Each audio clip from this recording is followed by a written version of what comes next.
Hello everyone, क्या हाल है आप लोगों के? कैसे हो बच्चा लोग? उम्मीद कर रहा हूं द प्रीवियस वन शॉट्स आप लोगों ने देख लिए होंगे। तो बेटा, आज वाला वन शॉट किसके बारे में है? ये हमारा एक ब्यूटीफुल और मस्त वाला चैप्टर है, चैप्टर नंबर 7। कौन सा चैप्टर? चैप्टर नंबर 7 है भाई, ये हमारा चैप्टर 7 जो हमारे एग्जाम में आ रहा है 8 से 12 मार्क्स का। और इस चैप्टर के बारे में, कंप्लीशन एंड रिव्यू के बारे में अपन लेके आए अपना एक वन शॉट। फिर से इस वन शॉट को स्टार्ट करने से पहले आप लोग को कुछ बातें याद दिलाना चाहता हूं कि बेटा देखो, ये वन शॉट है, मतलब ये आपकी रिवीजन के लिए है। जो जो चीजें आप लोगों ने पढ़ ली आज, आपको पता है, पता होना चाहिए एपरेंटली कि इस चैप्टर में 6 स्टैंडर्ड्स ऑन ऑडिटिंग आने वाले हैं। 560, 570, 580, 450, 260 और 265। ये वाले स्टैंडर्ड जो होते हैं, ये ऑडिट रिपोर्ट से ठीक पहले जनरली हम लोग को काम में आते हैं। इसके बाद हम सीधा ऑडिट रिपोर्ट पे जाते हैं। इसीलिए आईसीआई ने देखो चैप्टर 7 के बाद सीधा चैप्टर 8 ऑडिट रिपोर्ट जो है वो दे दिया आप लोगों को। और क्या आपको पता होना चाहिए इस वन शॉट के बारे में स्टार्टिंग में ही, कि बेटा इसको 1.5x 2x पे आप बिल्कुल बिल्कुल देखो, समय बचाओ अपना, क्योंकि ये रिवीजन के लिए है। याद दिला रहा हूं, अगर कोई बच्चा ऐसा लग रहा है कि सर मैं पहली बार चैप्टर पढ़ रहा हूं और मैं यहां से कर लूं, बेटा देख, आइडियल नहीं है। हो सकता है तुझे समझ में आ जाए, ठीक है, लेकिन आइडियल कि एक रेगुलर लेक्चर से तू उसको देख, चीजें बहुत कोर कॉन्सेप्ट्स तेरे बहुत स्ट्रांग होंगे। और अगर किसी ने एक आध बार भी देखा हुआ है, ठीक है, पहले रेगुलर लिया हुआ है लेकिन टाइम हो गया, वो बच्चा एक बार रेगुलर देख लिया, उसके बाद चाहो तो आप फास्ट ट्रैक से कर लो। फास्ट ट्रैक के बाद ये रिवीजन आपको एकदम डन एंड डस्टेड कर देगा। तो अगर ये ग्राउंड रूल्स एकदम क्लियर है, तो आइए चैप्टर नंबर 7 जो 8 से 12, और ये पूरे पूरे नंबर अपने आ सकते हैं बच्चे। जितनी भी चीजें एग्जाम में पूछी जा सकती है, मोस्टली चीजें आज अपन यहीं पे कवर कर लेंगे, ठीक है। चलो आ जाओ। We are starting our game with SA 560। SA 560 जो है, इसका नाम क्या है बेटा? इसका नाम है सबसीक्वेंट इवेंट्स। लेकिन जब हम सबसीक्वेंट इवेंट की बात कर रहे हैं, समझना, सबसीक्वेंट इवेंट की जब हम बात कर रहे हैं ना, ठीक है, ऐसे 560 जिसका नाम है,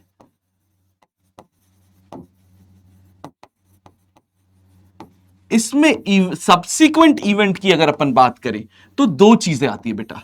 एक चीज आती है इवेंट्स और दूसरी चीज आती है फैक्ट्स। इवेंट्स कब से लेके कब तक? Date of financial statement to date of audit report. इस बीच में जो भी कर्मकांड हुए हैं, आज हम ऑडिट तो 31 मार्च तक के जो फाइनेंशियल स्टेटमेंट्स हैं उसकी करते हैं, लेकिन ऑडिटर तो सर हम जब तक एजीएम नहीं हो जाती कंपनी के केस में, तब तक हम ऑडिटर रहते हैं। व्हाट इफ 31 मार्च के बाद कोई ऐसा बड़ा पंगा हो गया जिसका काफी बड़ा इंपैक्ट है एंटिटी के ऊपर, तो क्या हमें उन पंगों को अपने ऑडिट रिपोर्ट में बताना चाहिए, डिस्क्लोज करना चाहिए? तो यही बोला है कि देख भाई, कोई बड़ी चीज हो गई, डेट ऑफ फाइनेंशियल स्टेटमेंट यानी 31 मार्च से लेके date of audit report, let's say मैंने ऑडिट रिपोर्ट साइन की 20 जुलाई को, तो 31 जुलाई के बाद 1 अप्रैल से लेके 20 जुलाई तक अगर कोई बड़ी चीज, कोई इवेंट हो गया, तो बिल्कुल बिल्कुल आपको उसको ऑडिट रिपोर्ट में दिखाना है। और कैसे दिखाना है, ये आपको AS 4 accounting standard, advance accounting में, वो आपको बताता है कि इसको कैसे शो करना पड़ता है, ठीक है। आपको इसमें कुछ जगह एडजस्टमेंट करने पड़ेंगे फाइनेंशियल स्टेटमेंट में, कुछ जगह बेटा हो सकता है, और ये सारी बातें अभी अपन पढ़ने वाले हैं, कुछ जगह एडजस्टमेंट, और कुछ जगह एडजस्टमेंट की जगह नहीं है सर, सिर्फ डिस्क्लोजर देने से, फाइनेंशियल स्टेटमेंट के अंदर डिस्क्लोजर देने से काम पड़ हो जाएगा। ये चीज आपको AS 4 ने सिखाई है कि कब कब आपको एडजस्टमेंट करना है, कब कब आपको डिस्क्लोजर देना है, ठीक है। ये तो रही बात इवेंट की। यहां पे खूब मेहनत है बेटा, यहां पे अपने को ऑडिट के प्रोसीजर लगाने हैं, ठीक है, और उससे लेना है ऑडिट के एविडेंस। ये इसका इनफैक्ट ऑब्जेक्टिव भी है कि भैया इवेंट में तो आपके पास कोई ऑप्शन ही नहीं है, पूरा AS4 लगाओ, ऑडिट के हथियार लगाओ, एविडेंस लो, ये इवेंट्स के लिए, क्योंकि अभी तक ऑडिट रिपोर्ट आपके हाथ में है। आपको ट्रू एंड फेयर व्यू देना है इंटेंडेड यूजर्स को इन ऑडिट रिपोर्ट के बारे में, ठीक है, फाइनेंशियल स्टेटमेंट के बारे में। इस वजह से आप हथियार लगाते हो सकता है फाइनेंशियल स्टेटमेंट जो आपके हाथ में थे वो बदल जाए, क्योंकि मैनेजमेंट हो सकता है कि एडजस्टमेंट करे, डिस्क्लोजर्स भी आ सकते हैं। फाइनेंशियल स्टेटमेंट में एडजस्टमेंट नहीं हुआ, डिस्क्लोजर हो गया। इसके बाद आती है बात बेटा फैक्ट्स की, जो became known to auditor after after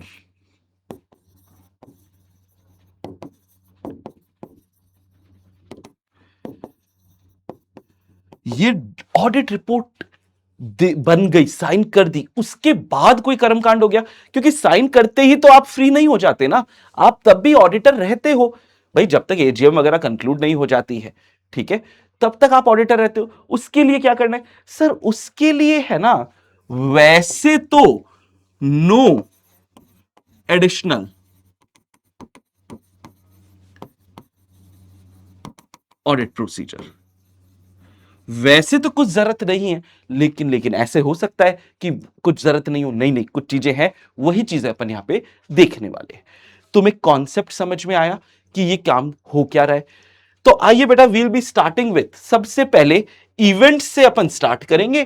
पहले इवेंट को, वो इवेंट जिसमें एडजस्टमेंट की जरूरत है, वो इवेंट जिसमें सिर्फ डिस्क्लोजर फाइनेंशियल, और ये एडजस्टमेंट डिस्क्लोजर ऑडिटर नहीं कर रहा है, ये मैनेजमेंट कर रहा है। अपने को बस चेक करना है मैनेजमेंट ने ये काम AS4 के हिसाब से सही से कर लिया क्या। तो टॉपिक 1 इवेंट्स। पहले हम बात किसकी कर रहे हैं? इवेंट्स की बात कर रहे हैं सर। पहले हम जो बात कर रहे हैं वो बात कर रहे हैं, अबे बहुत छोटा हो गया, हम पहले बात कर रहे हैं सर इवेंट्स की। इवेंट्स अकरिंग बिटवीन, कब से कब तक का इवेंट है भाई? ये कब से कब तक का इवेंट है? ये event occurring between the financial statement date of financial statement, ठीक है, मतलब इसको पूरा करने से बढ़िया है सिर्फ events occurring between financial statement date and auditors report date. इन दोनों के बीच में जो भी चीजें हो गई है, plus plus plus subsequent event में मैंने आपको बोला हम सिर्फ इवेंट की बात नहीं करेंगे, इवेंट तो इतना ही है, हम साथ में फैक्ट्स की भी बात करेंगे।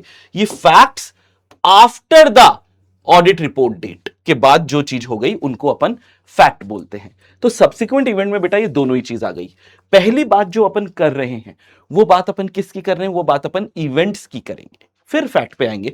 अब इवेंट में दो नाटक है सर, AS4 ने हमें ये नाटक अच्छे से सिखाया है, तो अगर आप लोग को ये आता है तो आप लोग को बहुत जल्दी समझ में आना चाहिए कि क्या जो भी कांड हो गया, जो भी बड़ी चीज हो गई, कोई आग लग गई, कोई डेटर इंसॉल्वेंट हो गया, कोई बड़ा कॉम्पिटिटर आ गया, कुछ भी हुआ, क्या इस चीज की कंडीशन एग्जिस्ट करती थी क्या फाइनेंशियल स्टेटमेंट डेट पे? क्योंकि अगर कंडीशन मतलब जो भी चीजें हुई उसके बारे में information date of financial statement यानी 31 मार्च तक अवेलेबल थी क्या? आग लगनी चालू हो गई थी क्या? अगर कंडीशन एग्जिस्ट करती थी तो बेटा एडजस्टमेंट करना पड़ेंगे फाइनेंशियल स्टेटमेंट में मैनेजमेंट को, एंड एज एन ऑडिटर हम बस ऐसे 560 के हिसाब से उन एडजस्टमेंट को चेक करेंगे कि हां इन्होंने सही से किया है या नहीं। तो एग्जाम्पल में जैसे declaration of insolvency of a major debtor, भाई डेटर आपने 31 मार्च को लिखा था ना, आपके बैलेंस शीट में था ना, उसके बाद इंसॉल्वेंट हुआ मतलब कंडीशन एग्जिस्ट कर रही थी जो अब पैसा नहीं मिलने वाला। Settling a legal claim outside the court for an amount already provision बना लिया था ना, 31 मार्च को था ना आपके पास प्रोविजन, कंडीशन एग्जिस्ट कर रही थी ना, तो कंडीशन एग्जिस्ट कर रही थी यानी एडजस्टमेंट चाहिएगा। वैसे ही कुछ कंडीशंस एग्जिस्ट नहीं कर रही थी सर 31 मार्च को, कुछ सुपड़ा साफ था, मतलब आग लगनी चालू, चिंगारी नहीं थी सर, ये चिंगारियां ये आग लगी ही 1 अप्रैल या उसके बाद में है, तो सर ये कंडीशन तो अरोज आफ्टर हुई है, बाद में कंडीशन आई है, 31 मार्च तक नहीं थी। तो सर सिर्फ इसमें डिस्क्लोजर से काम चलेगा, फाइनेंशियल स्टेटमेंट को मैनेजमेंट को बदलने की बिल्कुल जरूरत नहीं है। ठीक है, जैसे destruction of substantial inventory by fire. अब आप बोलोगे सर इन्वेंट्री तो 31 मार्च को थी, इन्वेंट्री थी, आग लगनी चालू हुई क्या? ठीक है, issue of new share capital, 31 मार्च तक उसका कोई बोल बच्चन नहीं था, कोई बातें नहीं थी, बाद में सोचा मैंने नया दे देते हैं। अब नया दे देते हैं तो ये 31 मार्च तक कंडीशन एग्जिस्ट नहीं कर रहे थे, प्लान बजट, लेकिन ये प्लानिंग भी 31 मार्च के बाद हुई, उस दिन कंडीशन एग्जिस्ट नहीं हो रही थी, यानी आपको सिर्फ डिस्क्लोजर देना है। अगर आपके दिमाग में ये बहुत इंपॉर्टेंट चीज और ये चीज एकदम क्लियर है ना बच्चे, तो आपको ऐसे 560 में कहीं कोई दिक्कत आएगी ही नहीं। The 3 criteria critical dates of SA 560 जो अभी अभी मैंने आपको बताया, आप लोग को इनफैक्ट समझ में भी आ गया होगा। एक तो एक्टिव सर्च जोन है। एक्टिव सर्च जोन मतलब अपने को हथियार लगाने पड़ेंगे। एक्टिव सर्च जोन से मतलब यह है कि भाई साहब ऑडिट प्रोसीजर,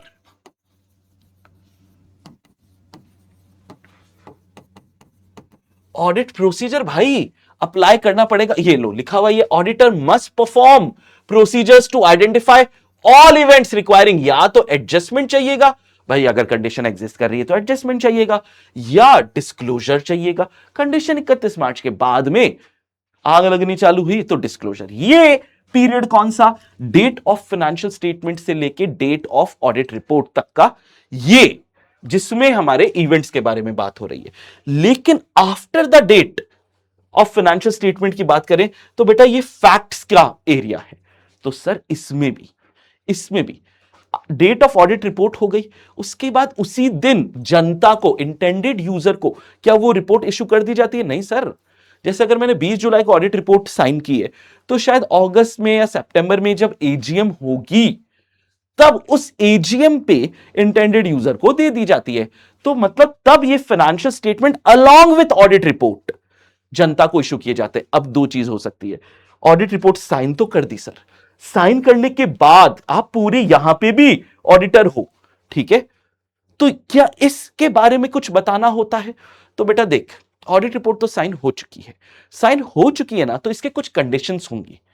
अगर मैनेजमेंट फाइनेंशियल स्टेटमेंट बदल रहा है तब हमें कुछ काम करना पड़ेगा, अगर वो नहीं बदल रहा तो हमें भी सिर्फ एक पन्ने पे लिख के चले जाएंगे, एजीएम पे सुना देंगे कि देखो भैया मेरे ऑडिट रिपोर्ट के बाद ये चीजें हो गई थी, जिसको मैनेजमेंट फाइनेंशियल स्टेटमेंट में डालेगा, जिसको जो नया ऑडिटर होगा या मैं ही अगर नया ऑडिटर हुआ तो मैं अगली रिपोर्ट में डालूंगा। तो passive awareness zone, the auditor no obligation, कोई ऑब्लिगेशन नहीं है to perform active audit procedures but must act if fact became known would have amended the report. कुछ तो काम करना पड़ेगा, अगर फैक्ट छोटा मोटा नहीं है, शायद रिपोर्ट बदलनी पड़ जाए, शायद, मतलब जो रिपोर्ट हमने लिख दी हम उसको बदलेंगे, लेकिन हम रिपोर्ट कब बदलेंगे? जब ये समझ लेना मैनेजमेंट फाइनेंशियल स्टेटमेंट बदल रहा है, तो जो फाइनेंशियल स्टेटमेंट पे हमने ऑडिट की थी वो फाइनेंशियल स्टेटमेंट ही बदल गए, तो हमें भी क्या करना पड़ेगा? अपनी रिपोर्ट को अमेंड करना पड़ेगा। फिर जब मैंने सर जनता में भी एजीएम हो गया, जनता में भी रिपोर्ट जारी कर दी, फाइनेंशियल स्टेटमेंट जारी कर दी, उसके बाद भाई वैसे तो हमारा नो ऑब्लिगेशन है, but require action if historical fact surfaces that invalidate original. कोई ऐसी चीज समझ में आ गई जिससे पुराने फाइनेंशियल स्टेटमेंट ही गलत प्रूव हो जाते हैं। जब फाइनेंशियल स्टेटमेंट गलत हो गए तो यार फिर तो करना पड़ेगा ना। रेयरली होता है लेकिन हो सकता है। तो ये पूरा एरिया, ये जो एरिया है बेटा, ये इवेंट्स का एरिया है यहां तक का, इसके आगे का एरिया फैक्ट्स का है, ये आगे तक, ठीक है, ये आगे तक पूरा फैक्ट्स का एरिया है, ठीक है, ये भी और ये भी। चलो एग्जाम के लिए अगर देखा जाए तो कुछ प्रोसीजर लगाने पड़ते हैं, audit procedure, active procedure before auditors report, मतलब ये इवेंट्स की बात कर रहा है। ऑडिट रिपोर्ट से पहले की बात हो रही है ना, इवेंट्स की बात कर रहा है। सबसे पहले 4 नंबर के लिए बेटा ये बढ़िया सवाल हो सकता है, ठीक है, आप मेरे नोट्स में भी देख लोगे इसको चार्ट्स में, या फिर आप ऐसे पढ़ रहे हो तो वहां से भी देख लोगे। सबसे पहला काम क्या करना है? अंडरस्टैंड मैनेजमेंट के प्रोसीजर। भाई ये AS4 लगाने का काम मैनेजमेंट का ना, तो हमसे पहले तो काम मैनेजमेंट ने किया होगा, इवेंट्स वगैरह पता लग गए या नहीं लग गए। तो अंडरस्टैंड करो प्रोसीजर, लेकिन ये प्रोसीजर किसका? Management uses to identify subsequent event as per AS4। Management ने क्या क्या काम किया, कहीं उन्होंने ही गलत काम कर दिया तो पहले उनसे काम ठीक करवाएंगे ना। फिर इंक्वायरी करेंगे मैनेजमेंट से, ठीक है, या TCWG से कि क्या कोई नए इवेंट आए affecting financial statement after the date of financial statement, कोई नई चीजें आई है क्या। रीड करेंगे मिनट्स ऑफ मीटिंग ओनर्स की, मैनेजमेंट की, TCWG की, held after the financial statement date, और रीड करेंगे एंटिटी के लेटेस्ट इंटरिम फाइनेंशियल स्टेटमेंट, मतलब जैसे क्वार्टरली फाइनेंशियल स्टेटमेंट आते हैं। मेरा जो कर्मकांड हुआ मान लो 15 जून को हुआ, अप्रैल मई जून 30 जून तक के एक क्वार्टरली फाइनेंशियल स्टेटमेंट मैनेजमेंट बनाएगा, क्या उसमें इन चीजों के बारे में लिखा है? बजट्स जो मैनेजमेंट ने बनाए, जो अकाउंटिंग रिकॉर्ड्स बनाए, उसमें मैनेजमेंट ने कुछ भी लिखा है या नहीं। ये चार काम, चार हथियार, ये हमारे चार ऑडिट प्रोसीजर हैं जो इवेंट्स रिलेटेड, मतलब ये क्या है? Events related audit procedure. अब बेटा समझ, इवेंट्स में अपने को एविडेंस चाहिए थे तो ऑडिट प्रोसीजर लगाएंगे। 4 नंबर के लिए तो 4 है ही, लेकिन पता है ये क्वेश्चन 5 नंबर के लिए भी हो सकता है। साथ में ये काम करने के बाद अंडरस्टैंड कर लिया मैनेजमेंट का प्रोसीजर, इंक्वायर कर लिया मैनेजमेंट TCWG से कि भैया क्या कर्मकांड हो गए हैं, रीड कर लिया मिनट्स ऑफ मीटिंग, रीड कर लिया interim financial statement, budgets, accounting records read कर लिए। इसके बाद 4 नंबर इसके हो सकता है, 1 नंबर इसका हो जाए। ये क्या है कि सर हम मैनेजमेंट से ऐसे 580 जो रिटर्न रिप्रेजेंटेशन है WR, मैनेजमेंट को बोलेंगे भाई तू लिख के देते, रिक्वेस्ट करेंगे WR फ्रॉम मैनेजमेंट कंफर्मिंग कि तूने AS4 फॉलो कर लिया, तूने ऑल रिकॉर्ड्स, ठीक है, required events have been adjusted, या डिस्क्लोजर जिसमें डालना था तूने वो काम एज पर AS4 कर लिया, तू मुझे लिख के दे दे। तो this question can come easily for 5 marks, ठीक है। 4 मार्क्स में 1 2 3 4, लेकिन प्लस 1 मार्क, ठीक है। ये 1 मार्क किसका? WR, ये 1 मार्क किसका? WR वाला जो पॉइंट है वो वाला, उसका 1 नंबर और हो सकता है। तो ये इस तरीके से 4+1 का सवाल बन सकता है। अच्छे से याद करना है, कोई तरीका नहीं है, कोई ऑप्शन नहीं है, एग्जाम के लिए बढ़िया सवाल। नेक्स्ट, इवेंट्स के बारे में बेटा इतना बहुत है, वो अपन ने कुछ एग्जाम्पल वगैरह तो शायद पहले ही देख लिए थे, है ना। हाँ, कुछ एग्जाम्पल यहां पे भी, कुछ एग्जाम्पल यहां पे भी, इन एग्जाम्पल्स पे भी सवाल ऐसे बना देता है। अब हम मेजरली बात किसकी करने वाले हैं? अब हम फैक्ट्स के बारे में बात करने वाले हैं। इनफैक्ट फैक्ट के बारे में ज्यादा बातें हैं। क्यों है ज्यादा बातें? सर जब इसमें ऑडिट प्रोसीजर ही नहीं लगाने, क्योंकि सर यहां पे रेयरली हो सकता है, लेकिन हो सकता है कि मैनेजमेंट पीछे जाके या तो वो बदल दे खुद ही फाइनेंशियल स्टेटमेंट, या हम बोले ओए जाके बदल, हमें लग रहा है कि तुझे फाइनेंशियल स्टेटमेंट बदलने चाहिए, और अगर उसने या तो खुद ही बदल दिया या हमारे बोलने से बदल दिए, तो सर जिस पुराने फाइनेंशियल स्टेटमेंट पे ऑडिट रिपोर्ट बनाई थी वो तो ऑडिट रिपोर्ट वैलिड ही नहीं रहेगी, हमें फिर से हथियार लगाने पड़ेंगे। इसीलिए समझो, facts that surface after the report date, ठीक है। लेकिन अभी तक भी हमने इस रिपोर्ट को जनता को इशू नहीं किया, एजीएम वेजीएम पे जो है इंटेंडेड यूजर को नहीं दिया। तो ये एक चार्ट में, इसमें आईसीआई ने खूब घुमा फिरा के लिखा है, तुम्हें इस एक पर्टिकुलर चार्ट में बेटा सारी चीजें बहुत आराम से, बहुत मजे से समझ में आ जाएगी कि fact became known that could amend, मतलब छोटे मोटे फैक्ट की तो हम कभी सर बात ही नहीं कर रहे हैं।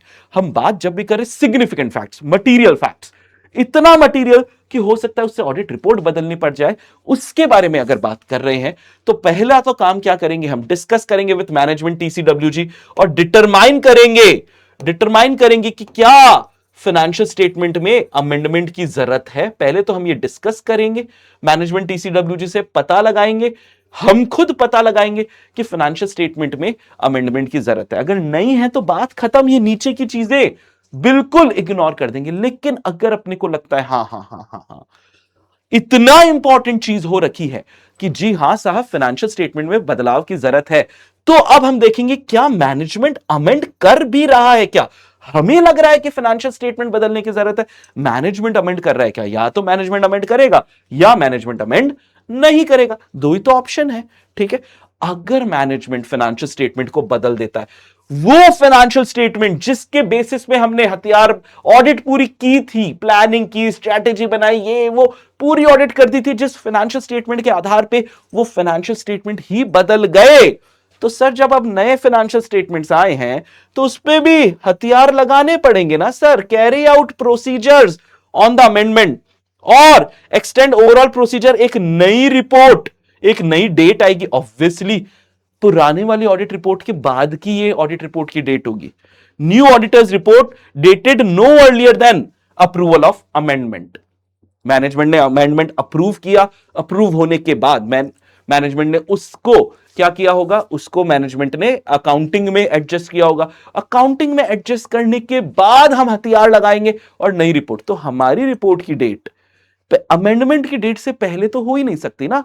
मैनेजमेंट अमेंड करेगा, उसके बाद हम हथियार लगा के अपनी ऑडिट रिपोर्ट निकालेंगे। अब अगर मैनेजमेंट दुष्टता पे आ गया, ठीक है, मैं कह रहा है मैं नहीं कर रहा अमेंड, जो उखाड़ना है उखाड़ लो, नहीं करना, ठीक है, हैज द रिपोर्ट। अब हम चेक करेंगे कि अभी तक मैंने audit report, management financial statement बदल नहीं रहा है ना, नहीं बदल रहा, मतलब वो पुराने वाले फाइनेंशियल स्टेटमेंट जिस पे हमने ऑडिट की थी वही है। क्या मैंने उस फाइनेंशियल स्टेटमेंट की रिपोर्ट मैनेजमेंट को दे दी है या नहीं दी? Has the report been provided to the entity? अगर नहीं दी तो बेटा गेम अभी भी अपने हाथ में है। मैनेजमेंट अपनी बात मान नहीं रहा है, ठीक है, बैंड बजा देंगे मैनेजमेंट की, ऐसे 705 के हिसाब से मॉडिफाई कर देंगे ओपिनियन, और ये ले मेरी बात नहीं मानो ना, ये पकड़, ठीक है, ये पकड़ तू घटिया वाली रिपोर्ट, क्योंकि तू हमारी बात नहीं मान रहा। इतनी सिग्निफिकेंट चीज हुई है, तुझे फाइनेंशियल स्टेटमेंट बदल देने चाहिए थे, तू नहीं बदल रहा, अब देखती रही ऐसी की तैसी।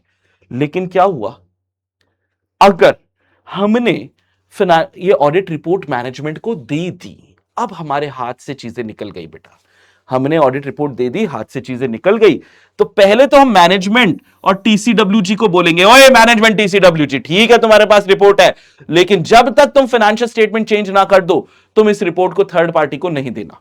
Not to issue financial statement to third parties.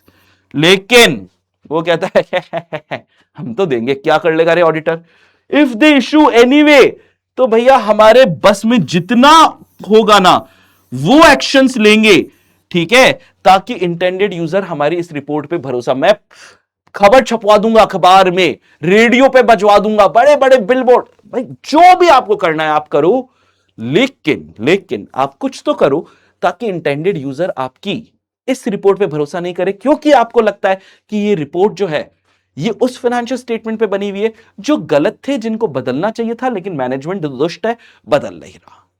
ये अगर कॉन्सेप्ट तुमने रेगुलर से किया है तो मेरे हिसाब से तुम्हें एक नंबर याद हो गया होगा, पूरा याद आ चुका होगा। अगर लॉ अलाउ कर रहा है कि हां ठीक है तू ज्यादा प्रोसीजर मत लगा, सिर्फ उतने ही प्रोसीजर लगा जितना जितना अमेंडमेंट किया मैनेजमेंट ने, उतने उतनी अमेंडमेंट पे तू हथियार लगा ले। तो इस बात को हम ईओएम या ओएम पैरा, चैप्टर 8 में पढ़े थे आपने ये पैराग्राफ्स, ठीक है, उसमें लिखना पड़ेगा, ठीक है, उसमें अगर आपने पूरे फाइनेंशियल स्टेटमेंट नहीं बदले, थोड़ी सी चीजें बदली है एफएस की, है ना, तो जितनी सी चीज बदली आपने उतने पे ऑडिट प्रोसीजर लगा ली, और इस बात को हमने ईओएम या ओएम पैराग्राफ में लिख दिया कि इतना सा बदलाव हुआ था और उतने से पे हमने हथियार लगा के चेक कर लिया है। चलो, सिमिलर सी चीज है बेटा जो अभी अभी अपन लोगों ने पढ़ी, लेकिन क्या अगर हमने फाइनेंशियल स्टेटमेंट भी इशू हो गए हैं, मतलब फैक्ट की ही बात हो रही है, लेकिन अब क्या हुआ, फाइनेंशियल स्टेटमेंट भी इशू हो गए हैं, दे दिए गए हैं फाइनेंशियल स्टेटमेंट, तीर कमान से भी निकल गया है, इंटेंडेड यूजर तक चीजें पहुंच चुकी है, और अब हमें लग रहा है कि fact became known to the auditor after financial statement are available to third party. पहले तो हम डिस्कस करेंगे, मैनेजमेंट से इंक्वायर करेंगे कि भैया तुम अब कैसे इस चीज को एड्रेस करोगे, कैसे ठीक करोगे। अब मैनेजमेंट कहता है कि यार नहीं नहीं नहीं नहीं, हम देख लेंगे ऑडिटर साहब, आप टेंशन मत लो, हम पुराने फाइनेंशियल स्टेटमेंट बदल देंगे। मैनेजमेंट अमेंडमेंट करने का सोच रहा है, अच्छा है मैनेजमेंट। अब मैनेजमेंट ने फाइनेंशियल स्टेटमेंट अमेंड कर दिए, यार देखो हमारा भी कर्तव्य बनता है कि हम भी फिर प्रोसीजर्स लगाएंगे ऑन अमेंडमेंट, रिव्यू करेंगे steps taken by the management to inform anyone holding the previous financial statement, जिसके हाथ में है उसको मैनेजमेंट कैसे बता रहा है कि अरे अरे अरे सर, आपके पास में पिछले फाइनेंशियल स्टेटमेंट, पिछली ऑडिट रिपोर्ट पहुंच गई थी, लेकिन उसके बाद बदलाव हो गए। उसको ईमेल कर रहा है, फोन कर रहा है, क्या कर रहा है कि उन लोगों को बता रहा है कि चीजें बदल गई है। और हम भी एक न्यू रिपोर्ट प्रोवाइड कर देंगे और ईओएम ओएम पैराग्राफ में लिख देंगे इस तरीके का कि भाई ये कर्मकांड हो गए हैं। ये तो तब जब मैनेजमेंट ने हमारी बातें सुन ली, ठीक है, उसके हाथ से भी चीजें निकल गई थी, फाइनेंशियल स्टेटमेंट्स, ऑडिट रिपोर्ट सब जनता तक पहुंच गए थे, लेकिन मैनेजमेंट फिर भी अपने कर्तव्यों को निभा रहा है और फाइनेंशियल स्टेटमेंट चेंज कर रहा है। लेकिन व्हाट इफ ये दुष्ट क्या बोल रहा है, अब जो हुआ वो हुआ, जाने दो, जाने वाले को कौन रोक सकता है, वो गए, फाइनेंशियल स्टेटमेंट गए। अब अगर मैनेजमेंट अमेंड नहीं कर रहा या रिफ्यूज कर रहा है लोगों को बताने का, तो बेटा हम नोटिफाई करेंगे मैनेजमेंट को, टीसीडब्ल्यूजी को, that you will seek to prevent future reliance on the report, कि ठीक है भाई, आप नहीं कर रहे ना, अब मेरे जितना बस में है, जो मैं कर सकता हूं मैं करूंगा, ताकि इंटेंडेड यूजर आपके इन चीजों पे भरोसा, पुराने फाइनेंशियल स्टेटमेंट्स पे और मेरी पुरानी ऑडिट रिपोर्ट पे भरोसा ना करे, if they ignore take appropriate action to prevent reliance. ये धमकी हमें देनी, धमकी क्या, हमें ये काम करना ही है। That is it, that is it. ये था बेटा अपना ऐसे 560, ठीक है। ये वन शॉट इतना सा कितने मिनट का हुआ, 26 मिनट, जिसमें 5-7 मिनट तो मैंने आपको, मतलब 20-21 मिनट, ये मेरे हिसाब से आपने 10 से 15 मिनट में आपने ये वीडियो यहां तक का देख लिया होगा। कॉन्सेप्ट अगर पूरा क्लियर है, ये देख लिया, अब भी अगर आईसीआई को एक बार वापस कर लिया ना, कह रहा हूं आपको, एक नंबर नहीं कटेगा, क्योंकि टेक्निकलिटी थी, टेक्निकलिटी आप लोगों ने यहीं पे समझ ली, क्या क्या क्वेश्चन बन सकते हैं वो भी आपने यहीं पे देख लिए। अब स्टार्ट कर रहे हैं बेटा हमारा एक मस्त मस्त मस्त वाला, ठीक है। ऐसे टोटल 6 एसेज हैं, आप लोग को पता है, ठीक है। तो अब हम स्टार्ट कर रहे हैं एक मस्त वाला ऐसे, वो क्या है, गोइंग कंसर्न। गोइंग कंसर्न, ये गोइंग कंसर्न क्या होता है, ये एक अजम्पशन होता है। यहां पे पढ़ने से पहले, जैसे अभी अपन ने उसको देखा था ऐसे 560 को, ऐसे 570 के बारे में भी बात कर लेते हैं बेटा। ये है गोइंग कंसर्न, ठीक है। गोइंग कंसर्न का अजम्पशन है, ठीक है। ये अजम्पशन मैनेजमेंट लेता है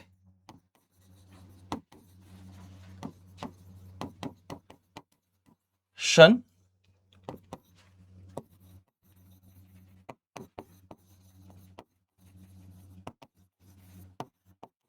मैनेजमेंट ये अजम्पशन लेता है जब वो फाइनेंशियल स्टेटमेंट बना रहा है। हमें सर क्या करना है, सर हमें ये देखना है, हमें ये देखना है कि सर ये क्या, ये मैनेजमेंट का अजम्पशन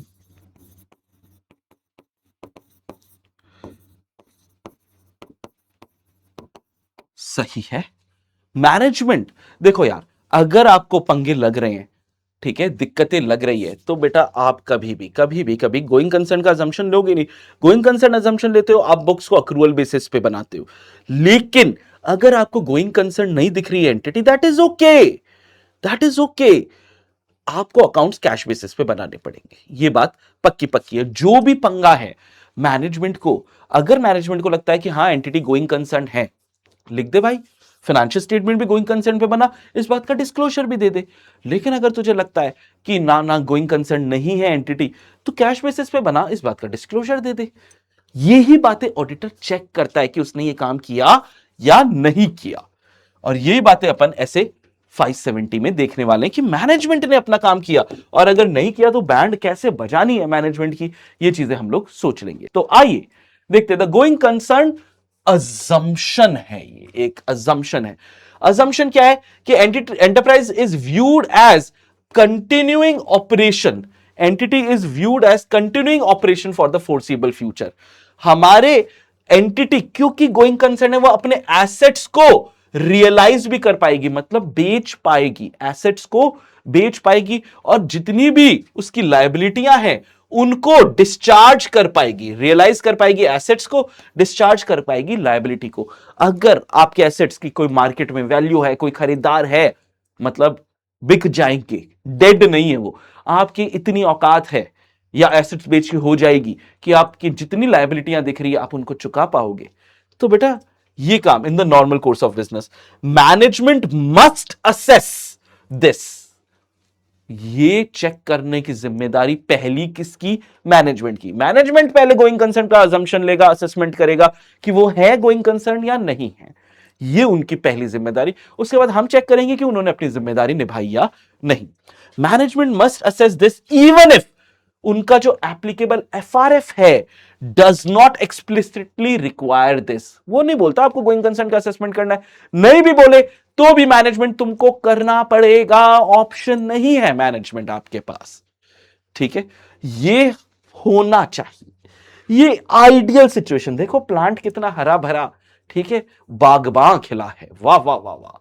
लेकिन रियलिटी में इफ द एंटिटी को लग रहा है कि ना भाई ना ना ना ना अपना काम धंधा नहीं चल पाएगा, दैट इज ओके। बस इस बात को फाइनेंशियल स्टेटमेंट पे सही से आप बता दो कि नहीं है, हम लिक्विडेशन बेसिस पे मतलब हमारे एसेट्स रियलाइज नहीं कर पाएंगे, लायबिलिटी डिस्चार्ज नहीं कर पाएंगे, इस बात को बता दो ना फाइनेंशियल स्टेटमेंट में, तो हम आपकी बैंड नहीं बजाएंगे। इस बात के डिस्क्लोजर्स दे दो ना मैनेजमेंट, तब हम रिपोर्ट मॉडिफाई नहीं करेंगे, क्योंकि आपने management true and fair view दिया है। तो फिर हम आपको परेशान क्यों करें? आपने कुछ नहीं छुपाया, बस हम आपसे यही चाहते हैं। अब देखो नहीं है काम धंधे चलेगा, बस छुपाना नहीं। If the entity intends to liquidate या सीज ऑपरेशन, या बेचारे के पास कोई रियलिस्टिक ऑल्टरनेटिव नहीं है, ठीक है, द फाइनेंशियल स्टेटमेंट को लिक्विडेशन बेसिस पे बनाना पड़ता है। जैसे inventory is written down to quick sale price, और ये सब काम हम लोग करते हैं, कैश बेसिस पे अपन ये काम कर देते हैं अगर ऐसा है। लेकिन ये बात अगर मैनेजमेंट ने फाइनेंशियल स्टेटमेंट में भी वैसे ही बनाए हैं लिक्विडेशन बेसिस पे, और इस बात का डिस्क्लोजर भी दे दिया है, very good management, super proud of you. काम धंधे नहीं चले, bad luck, but we will not modify your opinion, क्योंकि आपने इंटेंडेड यूजर से कुछ नहीं छुपाया। आप छुपाओगे तो बैंड बजाएंगे। The auditor's job is to conclude, क्या कोई मटीरियल अनसर्टेनिटी है? छोटी मोटी अनसर्टेनिटी होती रहती है, बड़ी मटीरियल अनसर्टेनिटी है exist about the ability, but beware a clean report is not a guarantee of future survival. अब एग्जाम के लिए बड़ा ही इंपॉर्टेंट क्वेश्चन है बेटा कि आपको सर क्या क्या चीजें देख के, आपको क्या क्या चीजें देख के लगेगा कि क्या हम गोइंग कंसर्न है या नहीं है, क्या चीजें देख के आपको ये लगने वाला है। तो बच्चे indicators of going concern risk, तीन तरीके के इंडिकेटर है, फाइनेंशियल इंडिकेटर्स, ऑपरेटिंग इंडिकेटर्स और other indicator. Everyone I know in indicators के जो एग्जांपल मैं भी यहां पे लिख के लाया हूं, लेकिन आपको पता है ये आपको बुरी तरीके से याद कर लेने हैं। पता है नहीं पता? फाइनेंशियल इंडिकेटर्स क्या है? नेट लायबिलिटी पोजीशन, एसेट इतू से है और लायबिलिटी इतनी सारी है, ठीक है, कहां से चुका पाओगे सर? कुछ नहीं हो पाएगा, मतलब फाइनेंशियली दिक्कत में आ जाओगे। फिक्स्ड टर्म बोरोइंग की मैच्योरिटी आने वाली है, आपने लोन वोन लिया था, उसको चुकाने का समय आ गया, लेकिन अपने पास रियलिस्टिक ऑल्टरनेटिव नहीं है, पैसा नहीं है, और ना ही ये लोन एक्सटेंड हो जाएगा, ठीक है। Fixed term borrowing approaching maturity without renewal prospects, negative operating cash flow है, इनएबिलिटी टू पे क्रेडिटर है, चेंज कर दिया, क्रेडिटर्स भी आपको बोल रहे हैं भाई आज नकद कल उधार, पहले पैसा रख कोई उधार नहीं मिल, ऐसी फजीती हो रखी है मार्केट में। तो ये इंडिकेटर है, फाइनेंशियल इंडिकेटर है कि शायद आपका गेम ज्यादा लंबा नहीं चले, गोइंग कंसर्न नहीं रहो। वैसे ही एग्जाम्पल दिए हुए बेटा ऑपरेटिंग इवेंट्स एंड कंडीशंस जो मटेरियल अनसर्टेनिटी दिखाते हैं, कि इंटेंशन दिख रहा है मैनेजमेंट का कि अब तो हम सब छोड़ छाड़ के बेच बाच के हरिद्वार शिफ्ट हो जाएंगे प्रभु की सेवा में। अरे भाई प्रभु, लग रहा है आपका इंटेंशन ही नहीं लग रहा काम करने का, कि मैनेजमेंट आपका छोड़ के चला गया है, मेन लोग छोड़ के चले गए हैं, उनका कोई रिप्लेसमेंट नहीं आ पाया है, मेजर मार्केट आपके हाथ से निकल गया है, फ्रेंचाइजी ने आपको धक्के मार के निकाल दिया, की कस्टमर आपके छूट गए हैं, इंपॉर्टेंट सप्लाईज आपको मार्केट से नहीं मिल रही है, और हाईली सक्सेसफुल कॉम्पिटिटर लाइक अंकित मुंदड़ा टाइप आपके कॉम्पिटिटर में खड़ा हो गया। हाँ हाँ हाँ, ट्रोल नहीं करना है, ठीक है, लेकिन ऐसा कोई हाईली सक्सेसफुल कॉम्पिटिटर ठीक है, आज जेफ बेजो, मुकेश अंबानी, ये ऐसे आपके सामने दुकान खोल के आप ही का सामान बेच रहे हैं, तो बेटा फिर दिक्कत है ना, ऑपरेटिंग कैसे करोगे? एग्जाम्पल मैं फिर कह रहा हूं, याद करने हैं, तुम पॉज कर करके याद कर लो, ये इतना जितना लिखा हुआ उतना याद कर लो, फुल के फुल नंबर आएंगे अगर एग्जाम में सवाल आता है तो। ऐसे ही अदर्स भी है, कहां गए अदर, ये रहे other. Other non compliance with capital या स्टैट्यूटरी रिक्वायरमेंट, कानून को फॉलो नहीं करोगे तो बैंड बजेगी ही ना। Pending legal proceedings that could ruin the entity, adverse change in law या गवर्नमेंट पॉलिसी, अनइंश्योर्ड या अंडर इंश्योर्ड कैटास्ट्रॉफी, कैटास्ट्रॉफी यानी कोई बड़ा नुकसान, उसके लिए आपने इंश्योरेंस या तो करवाई नहीं या करवाई, करोड़ों का माल है, 10,000 की इंश्योरेंस, अब हाँ नहीं बोल नहीं सकते, लेकिन 10,000 की सर प्रीमियम कम आता है, अब है ना, बैंड बज गई ना। तो समझो, तो समझो, एक तो तुम लोग को पढ़ाने में बहुत डर लगता है, शब्द निकल जाते हैं। आ जाओ आ जाओ आ जाओ आ जाओ आ जाओ, सुपर इंपॉर्टेंट स्लाइड, ऐसे 570 में से सबसे ज्यादा सवाल अगर देखे जा रहे हैं तो इसमें से देखे जा रहे हैं, वेरी इंपॉर्टेंट है, अच्छे से अच्छे से अच्छे से कर लेना, कोई तकलीफ यहां तक? आइए आगे चलते हैं। तो सर एज एन ऑडिटर मुझे क्या, सर मुझे तो हमेशा हथियार ही लगाने हैं, ये भी एक मस्त है 4 नंबर का सवाल, हथियार, एडिशनल ऑडिट प्रोसीजर्स आप क्या क्या लगाने वाले हो, ठीक है।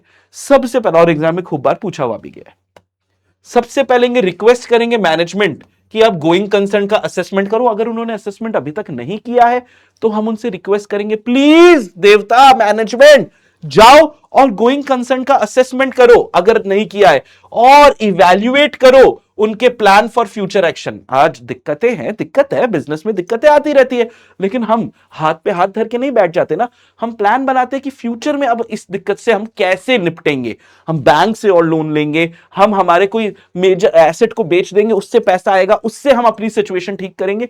बहुत सारे ऐसे एग्जाम्पल्स है बेटा कॉर्पोरेट इंडिया में या कॉर्पोरेट वर्ल्ड में कि लोगों ने अपना एक हाथ काटा है लेकिन पूरी बॉडी को बचा लिया है, ठीक है, ये काम हुआ है, ये काम हुआ है। तो आर दीज प्लान फीजिबल? ठीक है, मैंने हाथ काटने का बोला, सर हम अपनी गर्दन काट देंगे फिर जिंदा, आपका सबसे इंपॉर्टेंट जो एसेट था वो आप कह रहे हो हम बेच देंगे फिर हम चीजें ठीक कर लेंगे। अरे भाई तू जिंदा, तेरे को भी एज एन ऑडिटर भी समझना पड़ेगा कि मैनेजमेंट ने जो सपने देखे हैं, जो प्लान बनाया है, वो फीजिबल भी है क्या, उससे सिचुएशन मैनेजमेंट की इंप्रूव होगी क्या। ऑडिटर तेरे को अपना प्रोफेशनल जजमेंट लगाना है। फिर फोरकास्ट, मैनेजमेंट भविष्यवाणी कर रहा है, ठीक है, अगर cash flow, if a cash flow forecast is significant तो इवैल्यूएट करो reliability of the underlying data and determine assumptions are adequately supported. Future है बेटा, chapter one prospective financial statements assumption पे होते थे, अपन देखते थे मैनेजमेंट के अजम्पशन अनरीजनेबल तो नहीं है, याद है, याद आया, ऐसा एक पॉइंट था कि मैनेजमेंट के अजम्पशन गलत तो नहीं है। अगर कैश फ्लो फोरकास्ट इंपॉर्टेंट चीज है तो देखो भाई जो फोरकास्टिंग हो रही है तो जो अजम्पशन है उन अजम्पशन के पीछे एडिक्वेट वर्किंग है, सब कुछ है, ठीक है, और जिस डेटा पे इन्होंने अजम्पशन लिया है वो डेटा भरोसे लायक है या नहीं। पता है सिर्फ इस पॉइंट पे एग्जाम में सवाल आया हुआ है, ऐसा भी होता है, इसीलिए पूरी स्लाइड को बस जितना लिखा है उतना अच्छे से अच्छे से अच्छे से याद कर लेना। उम्मीद करता हूं कि ये हो गया होगा। तीसरा, कंसिडर एनी न्यू फैक्ट या इंफॉर्मेशन। जब मैनेजमेंट ने यहां पे असेसमेंट किया था, मैनेजमेंट के असेसमेंट के बाद कोई नई चीज आपको पता लगी है क्या, ठीक है, जैसे read debenture terms, analyse latest interim financial statement, confirm third party financial support, ये सारी चीजें जो मैनेजमेंट ने पहले असेसमेंट किया उस समय सब सही लग रहा होगा, उसके बाद कुछ पंगा पता लगा है क्या। एंड मैनेजमेंट से हर बार हम क्या, जैसे अपन ने देखो ऐसे 560 में भी मैनेजमेंट को बोला था जब भी अपन प्रोसीजर लगा रहे थे कि यार तू लिख के दे दे, 560 में भी अपन ने, मैंने 4+1 करके बोला था ना बेटा कि यहां पर भी अपन उनसे क्या मांग लेते थे, WR मांग लेते थे। वैसे ही बच्चे हम यहां पे भी हथियार ही लगा रहे हैं, तो हथियार लगा रहे थे उनसे हम WR मांग लेंगे from management regarding their future action plan and feasibility of their plan. Auditor can not rectify management lack of analysis. Management going concern का असेसमेंट नहीं कर रहा, कोई बात नहीं, मैनेजमेंट हम कर देते हैं, नहीं चलेगा, नहीं चलेगा। ये काम मैनेजमेंट को करना पड़ेगा, तो उन्हीं का काम है, तुमको पहले नहीं करना। तुम अपना असेसमेंट बाद में करना, पहले मैनेजमेंट को करने देना। Super important slide for your exams. चलो, और ये लास्ट टॉपिक था गोइंग कंसर्न का। ये टॉपिक बेटा अगर समझ में आ जाता है ना तो ये तो बहुत इजी हो जाता है, नहीं आता तो दुखी कर लेता है। और आईसीएआई आजकल इस पे से सवाल पूछ रही है ना। ठीक है, इनफैक्ट जब पहली बार ये आया था तब भी आईसीएआई ने इंप्लीकेशन वाला दे दिया कि सर अगर गोइंग कंसर्न नहीं है, हमारी ऑडिट रिपोर्ट पे कब कब कैसे कैसे क्या क्या इंप्लीकेशन पड़ेगी। तो देखो भाई, इंप्लीकेशन फॉर ऑडिटर्स रिपोर्ट, ये चीज अगर तुमको अभी समझ में आ गई ना, मस्त हो जाएगा गेम। अगर अगर use of going concern, management ने जिस तरीके से गोइंग कंसर्न को यूज किया है वो ही गलत किया, ठीक है, वो गोइंग कंसर्न नहीं थे, उन्होंने बोल दिया गलत कि है हम, और इस बात का एडिक्वेट डिस्क्लोजर भी जो है वो बना दिया है। यूज ऑफ गोइंग कंसर्न गलत है, लेकिन डिस्क्लोजर है एडवर्स ओपिनियन दे दो, ठीक है, regardless of disclosure adverse opinion, क्योंकि आपका मेन चीज जो है वो ही गलत कर दिया। आपने गोइंग कंसर्न को सही से यूज किया है, एप्रोप्रिएट, लेकिन हां दिक्कतें हैं, लेकिन दिक्कतें हैं, लेकिन आपने इस बात को गोइंग कंसर्न को सही से यूज किया। दिक्कतें हैं मतलब सही से यूज किया, मतलब लिक्विडेशन बेसिस बना दिया होगा, और इस बात का डिस्क्लोजर भी दे दिया। तो यार देखो, आपसे जो उम्मीदें थी आपने उम्मीदों को पूरा किया है ना।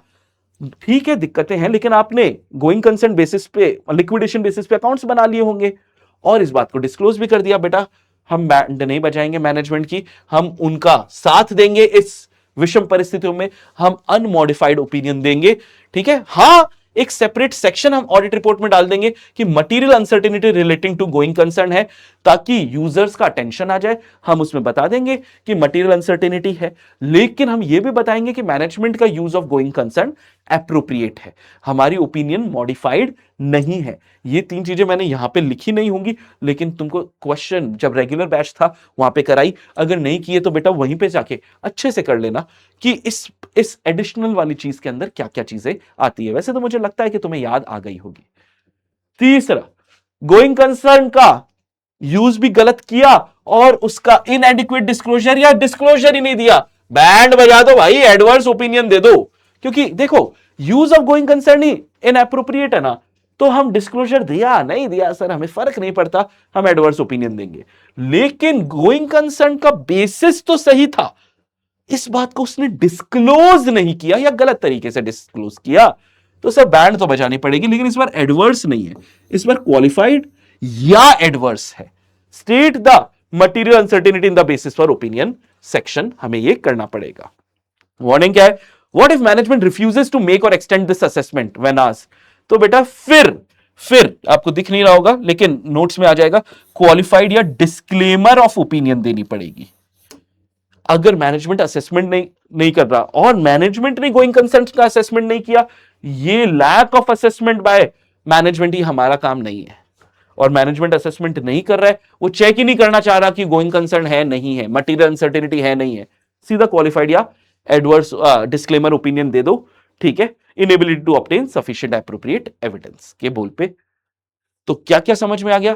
ये गलत है। अगर ये ही गलत है तो बेटा चाहे कुछ भी हो, डिस्क्लोजर हो नहीं हो फर्क नहीं पड़ता हमें, हम क्या करेंगे, हम एडवर्स ओपिनियन देंगे। गोइंग मटेरियल अनसर्टेनिटी है लेकिन गोइंग कंसर्न का यूज सही किया, यानी लिक्विडेशन बेसिस किया, इसका डिस्क्लोजर पे दे दिया अनमॉडिफाइड ओपिनियन। अगर लिक्विडेशन बेसिस है लेकिन डिस्क्लोजर नहीं दिया, क्वालिफाइड या एडवर्स। अगर असेसमेंट ही नहीं किया, क्वालिफाइड या डिस्क्लेमर। क्या ये सिचुएशन, इंप्लीकेशन अच्छे से क्लियर हुआ क्या बचा? क्या क्लियर हुआ क्या? पक्का?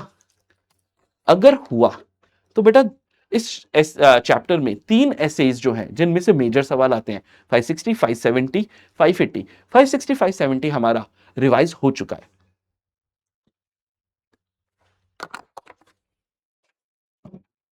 अब छोटा सा है, जल्दी से निपटाते हैं, ठीक है। रिकॉल करने के लिए ये 450, 450 भी छोटा, 260 भी छोटा, 265 भी छोटा, हाँ 580 बड़ा सारा है, उसको उतनी इज्जत देना वो अभी 450 के बाद अपन देख लेंगे। लेकिन आओ ऐसे 450, 450 का नाम क्या है सर? अरे यहां पे नहीं लिखता, छोड़ो, यहां पे नहीं लिखता। जैसे मैं हर ऐसे को पहले आपको समझा रहा हूं वैसे ही उसी गेम पे अपन चलते हैं ताकि दिमाग में कॉन्सेप्ट्स में कहीं कोई दिक्कत नहीं हो। ऐसे 450 जिसका नाम है evaluation of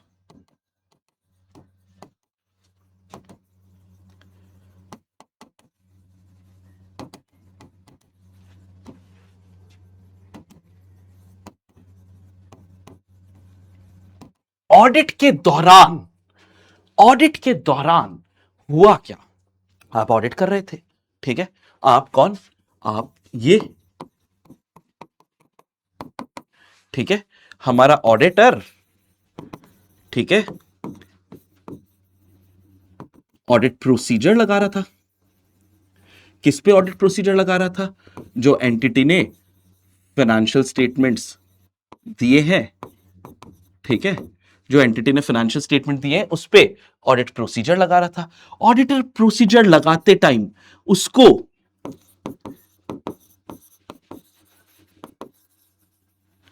miss statements identify हो गए,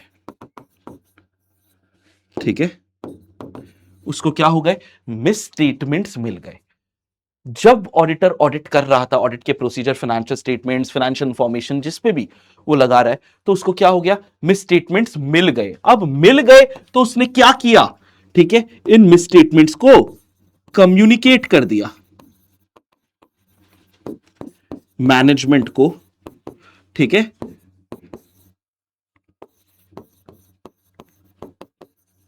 कि मैनेजमेंट इन मिस स्टेटमेंट्स को, ये गलती, एरर हो गया होगा, मैनेजमेंट इंसान हो, आप भी गलती हो गई होगी, गलती इंसानों से होती है, कोई बात नहीं, ओ ले जाओ ठीक करके ले आओ। क्योंकि एज एन ऑडिटर हम भी क्या चाहते हैं? हम भी ये चाहते हैं कि मिसस्टेटमेंट्स नहीं रहे, हमारे financial statement true and fair हो। खांसी अभी तक पूरी ठीक नहीं हुई है तो, लेकिन हमारे मिसस्टेटमेंट्स जो है वो ना रहे, ट्रू एंड फेयर हो। मौका दे दो यार, मौका दे दो एक बार। लेकिन ये दुष्ट ने अगर मौके का फायदा नहीं उठाया, उसने जो करेक्ट करने कुछ तो कर दिए, कई सारे मिसस्टेटमेंट, कई सारे, ठीक है,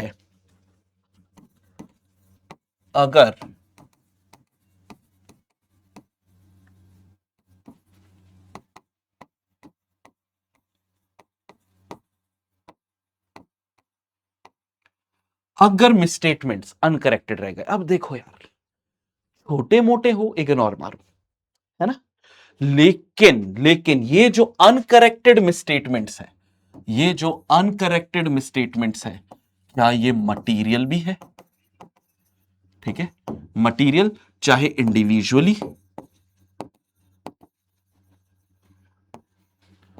चाहे इकट्ठा करके, क्या ये मिसस्टेटमेंट्स मटीरियल है? क्या ये मिसस्टेटमेंट्स जो हैं बच्चे, क्या ये मिसस्टेटमेंट्स जो है मटीरियल है क्या? कौन से मिसस्टेटमेंट्स मटीरियल? ये अनकरेक्टेड मिसस्टेटमेंट्स जो है, क्या वो मटीरियल भी है क्या? हम मेन चीज, अगर मटीरियल है और ठीक नहीं किया, बैंड बजानी पड़ेगी ना मैनेजमेंट की, है ना।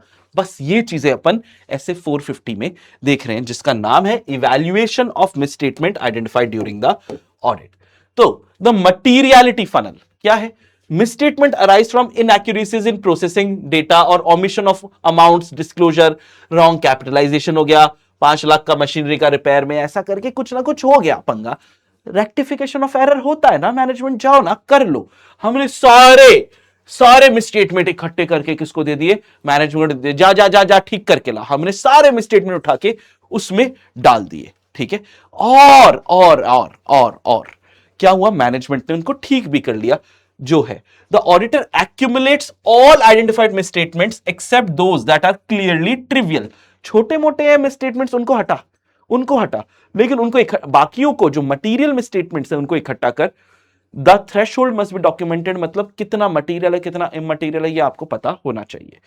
अब सारे मिसस्टेटमेंट्स में से ट्रिवियल यानी छोटे मोटे हट गए, अब हो गए मटीरियल मिसस्टेटमेंट बच गए।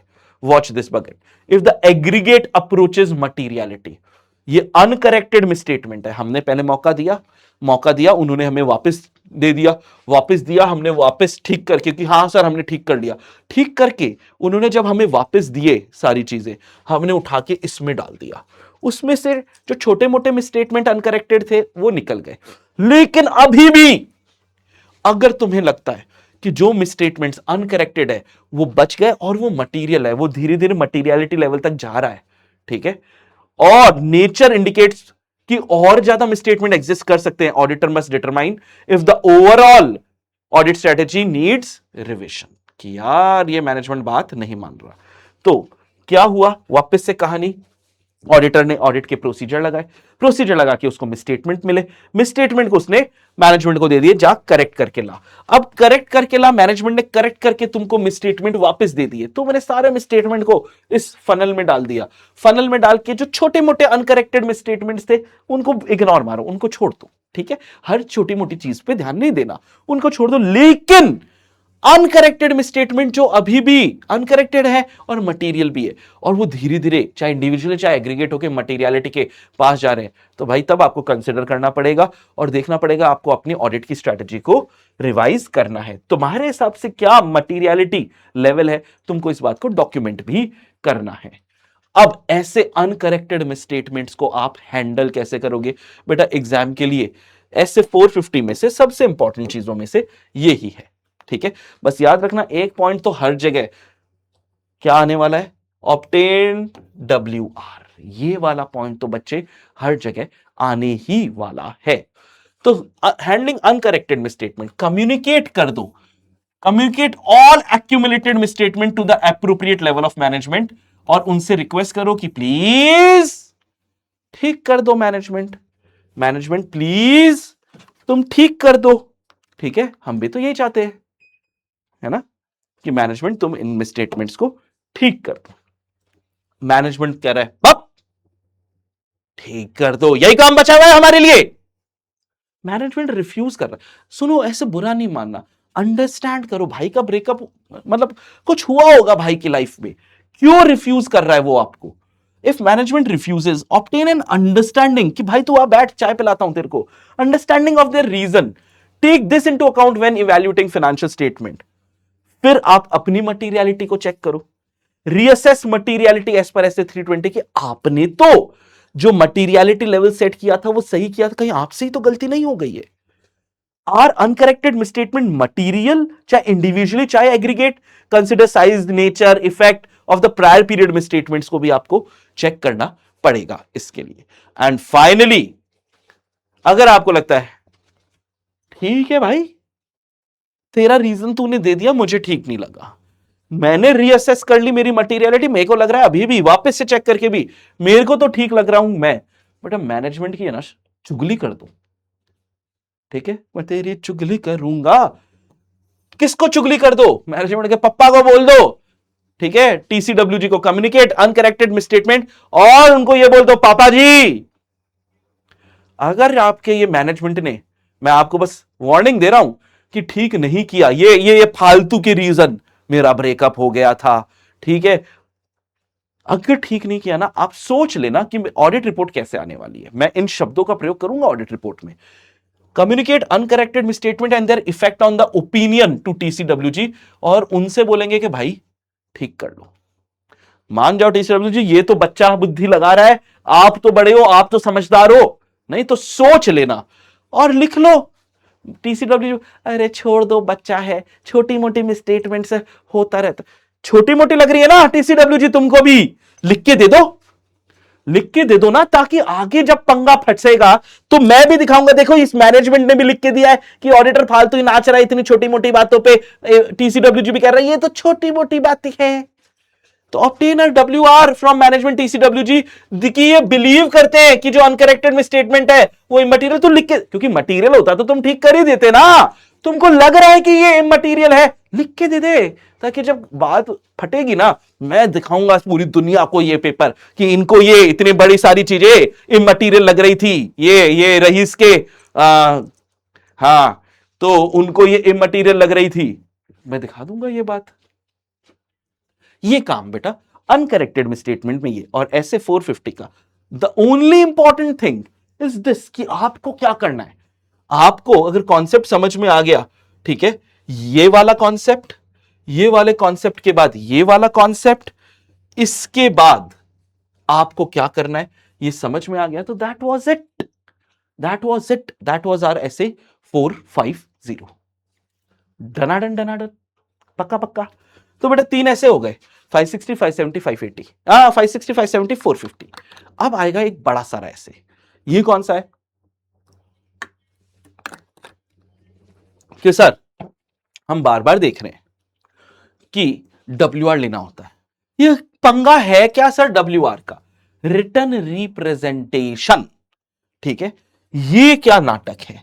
आइए इस नाटक को भी अपन जैसे हमेशा समझ रहे हैं उसको समझ लेते हैं। ऐसे 580,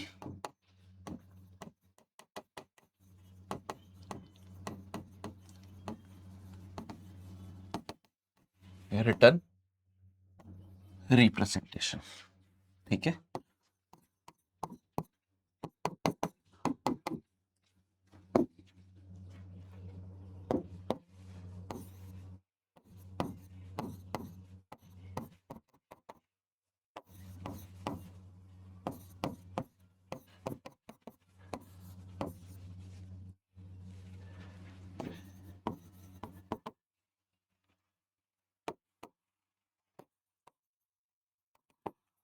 बेटा ऑडिटर रिक्वेस्ट करेगा,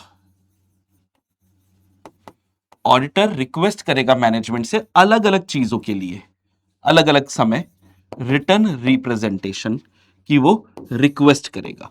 तो ये रिटर्न रिप्रेजेंटेशन जो है ना, ऑडिटर मांगेगा, ऑडिटर मांगेगा मैनेजमेंट से, ठीक है, और मैनेजमेंट को ये WR देना पड़ेगा। अगर नहीं देता है तो क्या बैंड बजेगी वो मैं बात बताऊंगा आपको, लेकिन ऑडिटर मांगेगा और ये उनको देना पड़ेगा। ये जो रिटर्न रिप्रेजेंटेशन है बेटा, ये एक ऑडिट का एविडेंस है, ताकि बाद में जाके कोई हम पे सवाल उठाए, हम दिखा सकते हैं देखो साहब मैनेजमेंट ने ये हमें लिख के दिया है, मैनेजमेंट ने TCWG ने रिटर्न रिप्रेजेंटेशन लिख के दिया है इस बात का। लेकिन सुनो, ये बिल्कुल एक ऑडिट एविडेंस है, लेकिन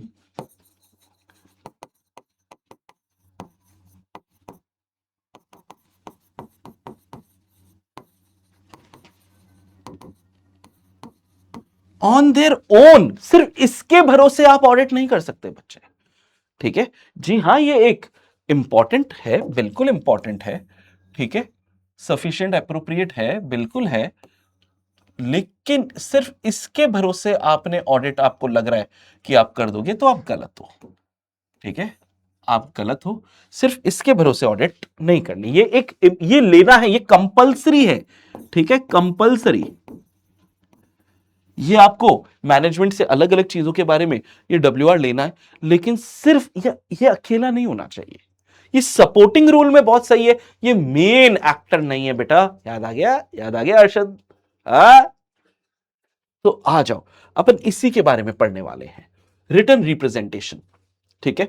कंपनी अपने मेन कंपनी लेटर हेड पे और पे या ऑफिशियल ईमेल से ऑडिटर को ये देगी, नेसेसरी है, ये नेसेसरी है, बट नॉट सफिशिएंट। सिर्फ इसके बेसिस पे तो ऑडिट नहीं की जा सकती, बिल्कुल ये इंपॉर्टेंट है, लेकिन सिर्फ अकेला ये हीरो नहीं है, इसके बेसिस पे पिक्चर नहीं चलेगी। तो रिटर्न रिप्रेजेंटेशन जो है, ये स्टेटमेंट है by management to the auditor, auditor request करेगा और मैनेजमेंट देगा ये, ठीक है, to confirm certain matter, to support other audit evidence, they are audit evidence, बिल्कुल, लेकिन सपोर्टिंग रोल में। गोल्डन रूल क्या है कि ये नेसेसरी ऑडिट के एविडेंसेस हैं, but do not provide sufficient appropriate audit evidence on their own, they do not replace other necessary audit procedure. लोगे, लेकिन सिर्फ अकेले इनको नहीं। इसको लिखने का तरीका representation letter address to the auditor होगा, मैनेजमेंट देगा तो टू डियर ऑडिटर, ठीक है। डेट क्या होगी, जितना फिनांस, वैसे तो इस बात को मैं अभी आगे बताऊंगा, लेकिन फाइनेंशियल स्टेट जो डेट ऑफ ऑडिट रिपोर्ट है जब आप साइन करने वाले उसके जितने करीब, उससे पहले ही लोगे उसके बाद तो लोगे नहीं, उससे जितने करीब की डेट के ये WR होंगे उतना बेहतर होगा। As near as practical but not after the date of auditor's report. Coverage क्या होगी, ऑल फाइनेंशियल स्टेटमेंट का जो पीरियड था, और इस पे भी ये इंपॉर्टेंट चीज है अपन आगे पढ़ने वाले हैं कि must cover all financial statement and periods referred to in the audit report, ये आपको कवर करना पड़ेगा, ठीक है। डिटेल में है बेटा, इस वाले को तो मैं भयंकर डिटेल में लेके आया हूं, है ना। इसमें से कई सारे टॉपिक्स में से सवाल बनने की अच्छी उम्मीद रहती है। तो क्या है WR, ये रिटर्न स्टेटमेंट है, ठीक है, मैनेजमेंट देगा, ऑडिटर को देगा टू कंफर्म सर्टेन मैटर या to support other audit evidence, ठीक है। Requesting written rather than oral representation prompts management to consider the matter more rigorously enhancing quality. आप किसी से कोई चीज वर्बली कंफर्म लोगे, कुछ लिख के दे, तो जब आप बोलोगे लिख के दे तो उसकी थोड़ी बैंड बचेगी ना कि यार लिखित में है। WR क्या नहीं होते इसमें, फाइनेंशियल स्टेटमेंट्स नहीं आते इसमें, असर्शन नहीं आते और इसमें सपोर्टिंग बुक्स एंड रिकॉर्ड नहीं आते। क्या है और क्या नहीं है, ठीक है। फिर द एविडेंस इक्वेशन कि कितने की क्या वैल्यू क्या है यार इन WR की एज एन ऑडिट एविडेंस। तो written representation necessary audit evidence है, बट ये sufficient appropriate audit evidence alone सिर्फ ये नहीं है, they can not stand alone for any matter. ये similar to responses to inquiry, they are vital indispensable source of information है, लेकिन सिर्फ खुद के आधार पे ये ऑडिट की ओपिनियन नहीं क्रिएट करवा सकते। The fact that management provides reliable written representation does not affect the nature and extent of other audit evidence the auditor must obtain regarding management की रिस्पॉन्सिबिलिटी फॉर स्पेसिफिक असर्शन। तो आ जाओ, core mandate, क्या core objective है कि साहब आपको auditor, आपको ये कंफर्मेशन ऑब्टेन करनी है, आप रिक्वेस्ट कर रहे हो, ऑब्टेन करो written representation from management TCWG और पूछो उनसे कि दे एक्चुअली बिलीव कि उन्होंने अपनी जिम्मेदारी फुलफिल की। आगे के टॉपिक्स में जिम्मेदारियां हैं मैनेजमेंट की कि उन्हीं की जिम्मेदारी है प्रिपरेशन ऑफ फाइनेंशियल स्टेटमेंट की, जो भी इंफॉर्मेशन वो दे रहे हैं वो कंप्लीट हो, ये मैनेजमेंट की जिम्मेदारी है। पढ़ेंगे अभी अपन, ये सपोर्टिंग रोल में होते हैं, ये मेन एक्टर नहीं होते। Support other audit evidence relevant to financial statement and specific assertion, और डिटरमाइन करो कि और नेसेसरी है क्या रिक्वायर्ड अदर एसेज के हिसाब से, जैसे अभी अपन ने 560, 570, 450 में भी अपन ने देखा ये WR चाहिए, और WR में मैनेजमेंट ने जो आपको लिख के दिया अकॉर्डिंगली आप अपने ऑडिट को प्रोसीड करो, रिस्पॉन्स दो, रिस्पॉन्ड अप्रोप्रिएटली टू WR प्रोवाइडेड or to situation where management TCWG does not provide you with the WR। तो अब आपको क्या करना है, ये टारगेट ऑडियंस कौन करेगा ये promise, management must have appropriate responsibility. मैंने बताया था ना अभी अपन रिस्पॉन्सिबिलिटीज देखने वाले हैं, ठीक है। तो management must have appropriate responsibility for financial statement and knowledge of the matter. लेकिन ये आप टॉप लेवल मैनेजमेंट से तो लेोगे, लेकिन कंपनी में कुछ टेक्निकल स्टाफ भी होते हैं, जैसे एक्चुअरीज होते हैं, स्टाफ इंजीनियर होते हैं, इंटरनल काउंसिल होते हैं, आप इनसे भी WR ले सकते हो, ठीक है। Management science but do they know everything, नहीं, इसीलिए आप ये टेक्निकल वाले लोगों से भी आप WR लेते हो, ठीक है। ये स्पेशलिस्ट लोग हैं, इनसे भी आप WR लेते हो। मैनेजमेंट की रिस्पॉन्सिबिलिटी 2 है, ठीक है।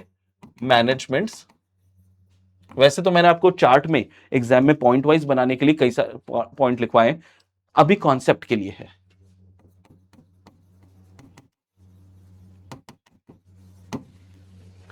पहली रिस्पॉन्सिबिलिटी की प्रिपेयर करेंगे फाइनेंशियल स्टेटमेंट, ठीक है। मैनेजमेंट कंफर्म करेगा कि उसने फुलफिल किया रिस्पॉन्सिबिलिटी प्रिपरेशन को फाइनेंशियल स्टेटमेंट की एप्लीकेबल FRF से, इसमें फेयर प्रेजेंटेशन किया है, ठीक है, जो हमने टर्म्स ऑफ ऑडिट एंगेजमेंट में लिखा, और जो भी इंफॉर्मेशन एक्सप्लेनेशन दिया है वो इंफॉर्मेशन भी दिया और वो कंप्लीट भी है, कंप्लीटनेस मैंने तीसरा पॉइंट बना दिया था। Management must confirm it has provided auditor with all relevant information, और मस्ट कंफर्म कि all transactions have been recorded and reflected in financial statement। Main चीज क्या है, the description of these responsibility in WR must exactly match how they are described in terms of audit engagement. क्योंकि जब अपन ने audit engagement terms बनाए थे तब भी याद करो, ऑडिट का स्कोप, ऑब्जेक्टिव लिखे थे, फिर ऑडिटर की रिस्पॉन्सिबिलिटी और मैनेजमेंट की रिस्पॉन्सिबिलिटी सेम, जो यहां पे रिस्पॉन्सिबिलिटीज है वो सेम होनी चाहिए वहां से। ये WR से सर, तो जब उन्होंने दे ही दिया लिख के तो आप अलग से क्यों ले रहे हो? ताकि अपने को पता लगे वो आज भी सोच रहे हैं, समझ रहे हैं कि उनकी वो रिस्पॉन्सिबिलिटी थी। रिकंफर्मेशन हम क्यों ले रहे हैं वापस से ये?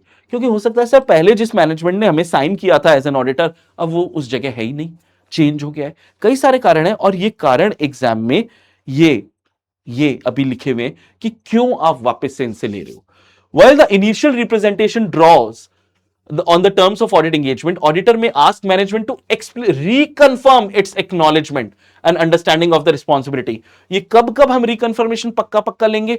मैंने आपको क्या बोला कि जिन लोगों ने हमें साइन किया, अब ये एग्जाम के लिए इंपॉर्टेंट है बेटा, याद कर लेना।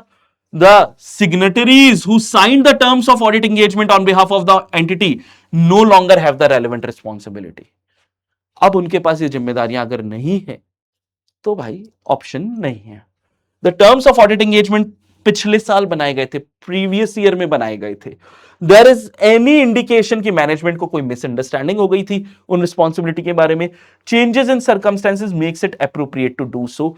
तो बेटा ये चार कारण में, जब आपने टर्म्स में ऑलरेडी उनसे ये चीजें लिखवा ली, लेकिन ऐसी सिचुएशंस हो सकती है, एग्जाम के लिए इंपॉर्टेंट क्वेश्चन है, कई बार आया है, तो बेटा इसको अच्छे से याद कर लेना कि आप क्यों टर्म्स में जब ये चीजें लिखी हुई है तो आप क्यों वापस से उनसे ये लिखवा के ले रहे हो। फिर अदर, इनके अलावा सर और भी कोई WR लेते हैं? एग्जाम में ये भी बहुत बार सवाल आया है, अदर WR क्या लेंगे?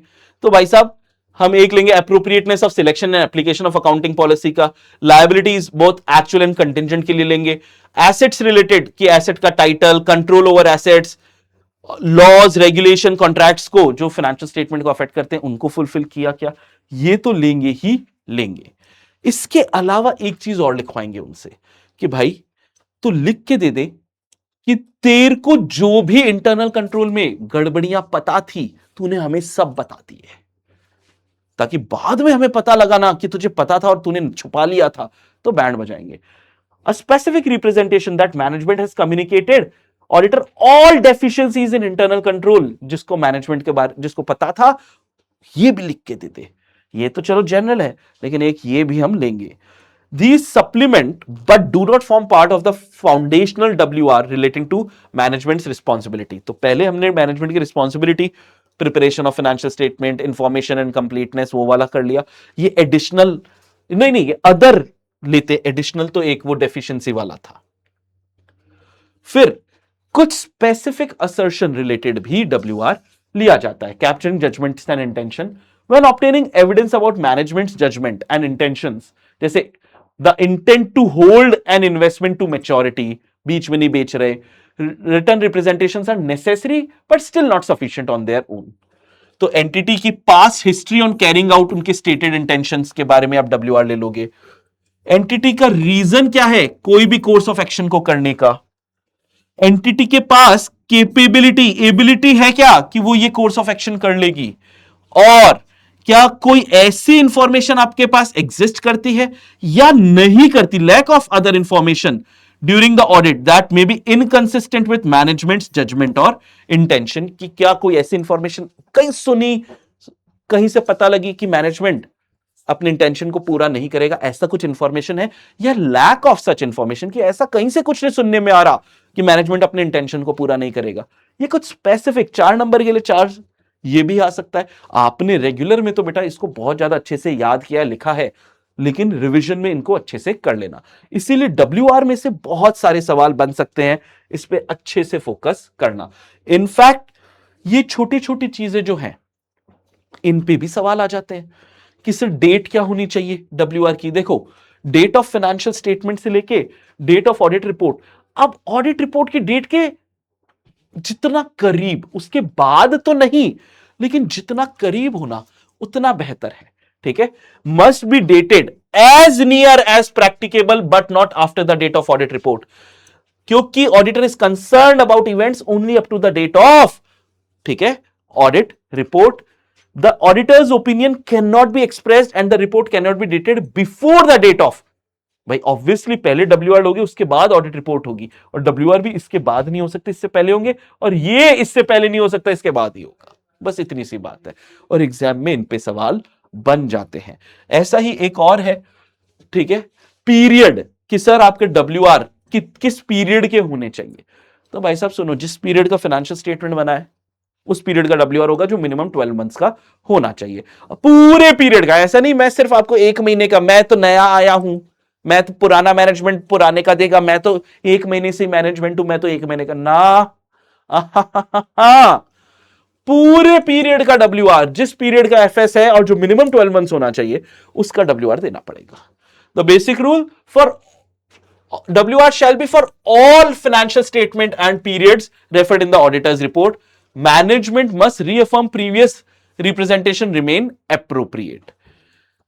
वो बोलेगा नहीं, not on my watch है, मैं तो नया आया हूं, तो current management was not present during the all periods referred in the report. They assert that they cannot provide representation because they were not. नहीं चलेगा, नहीं चलेगा, ठीक है, हमारी मांगे पूरी होनी चाहिए, पूरे पीरियड का आना चाहिए. This fact does not diminish such person's responsibility for the financial statement as a whole. Requirement WR की whole period की होगी जो minimum 12 months का होना चाहिए. और सर आखिरी चीज है कि अगर जो मैनेजमेंट ने WR दिया उस पर हमें डाउट आ गया या हमें गड़बड़ियां लग रही है, डाउट आ गया या inconsistency, concern arise about management competence, integrity, ethical values, diligence, ठीक है, अगर आ गया और हमें डब्ल्यूआर में गड़बड़ियां मिल गई, written representation are inconsistent with other audit evidence, तब हमें और हथियार लगाने पड़ेंगे to attempt to resolve the matter कि क्या डब्ल्यूआर सही है या गलत है. अगर मैटर हथियार लगाने के बाद भी अनरिजॉल्व रहा, नहीं ठीक हुआ, ठीक है, तो रिकंसिडर करेंगे assessment of the management integrity, ethics and determine कि क्या रिलायबल है डब्ल्यूआर एंड ऑडिट एविडेंस, ठीक है. इसके बाद भी अगर हमें चीजें ठीक नहीं लगी कि नहीं है, तो भैया 705 के हिसाब से बैंड बजा दो, ठीक है. अगर आपको डब्ल्यूआर मिल गया और नहीं दे रहे तो डिस्क्लेमर दे दो, ठीक है, keeping the requirement of disclaimer of opinion in mind. अगर नहीं दे रहे वो तो डिस्क्लेम कर दो. मैनेजमेंट का रिफ्यूजल है, मैनेजमेंट नहीं दे रहा, मैं नहीं दूंगा डब्ल्यूआर, जो करना है कर लो ऑडिटर, ठीक है. डज नॉट प्रोवाइड वन और मोर रिक्वेस्टेड डब्ल्यूआर, ठीक है, पहले डिस्कस करो, मौका दो, रीवैल्यूएट करो मैनेजमेंट की इंटेग्रिटी, बैंड बजा दो, डिस्कस द मैटर. ये इनफैक्ट ये फर्स्ट पॉइंट है, उल्टा मत चल जाना, सीढ़ी नीचे से ऊपर जाती है बेटा, ऊपर से नीचे नहीं आ रही. पहला काम क्या करेंगे, discuss matter directly with the management, exam में आया हुआ चीज है. दूसरा काम क्या करेंगे, re-evaluate the integrity of the management for this refusal, evaluate की रिफ्यूजल से अफेक्ट होता है रिलायबिलिटी ऑफ अदर डब्ल्यूआर. तीसरा टेक एप्रोप्रिएट एक्शन, डिटरमाइन की पॉसिबल इफेक्ट क्या होगा ओपिनियन पे अगर मॉडिफाई कर दोगे. रिफ्यूजल फोर्स कर देगा ऑडिटर को कि भाई अगर वो नहीं दे रहा है बैंड बजा देंगे, डिस्क्लेमर की ओपिनियन दे देंगे, ठीक है. ये आखिरी चीज होगी. Ultimate sanction disclaimer. Auditor shall disclaim an opinion on the financial statement if either of these two terminal conditions regarding core promises are not made. पहला कंडीशन क्या है, ऑडिटर ये कंक्लूड कर रहा है कि उसको सफिशिएंट डाउट है इंटेग्रिटी ऑफ द मैनेजमेंट की जो डब्ल्यूआर है अबाउट उनकी रिस्पॉन्सिबिलिटी, जो कोर रिस्पॉन्सिबिलिटी है वो रिलायबल नहीं है. कोर रिस्पॉन्सिबिलिटी याद है ना, preparation of financial statement and completeness of information. ये अगर आप पे डाउट है डिस्क्लेम कर दो. या टोटल रिफ्यूजल, दे ही नहीं रहा डब्ल्यूआर, ठीक है, तो बेटा दोनों केस में से अगर एक भी होता है डिस्क्लेमर दे दो. Without a reliable promise on the foundation of the entire audit, no representation, no opinion, फाड़ में चापो, मॉडिफाइड ओपिनियन दे दो. एंड विद दिस एक सबसे बड़ा जो ऐसे चैप्टर 7 का था उसके सारे टॉपिक, इनफैक्ट कुछ नहीं छोड़ा, क्योंकि हर टॉपिक की औकात है बेटा एग्जाम में आने की. तो 580 तो बहुत ही ज्यादा डिटेल में मैंने आपको यहां पे करवा दिया है. क्लियर है. अब दो छोटे छोटे ऐसे बचे हुए हैं, है ना, छोटे हैं, एक आध चीजें आ सकती है, ज्यादा कुछ नहीं है इसमें।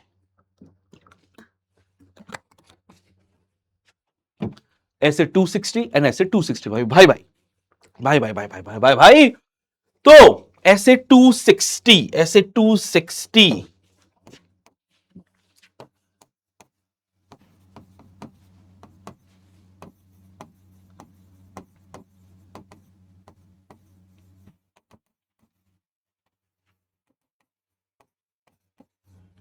मेजर अपन इसमें समझेंगे बेटा, टीसीडब्ल्यूजी कौन होते हैं, ठीक है, टीसीडब्ल्यूजी की क्या क्या रिस्पॉन्सिबिलिटी होती है, अपने ऑडिटर का धर्म है, अपने ऑडिटर का, ठीक है, रिस्पॉन्सिबिलिटी है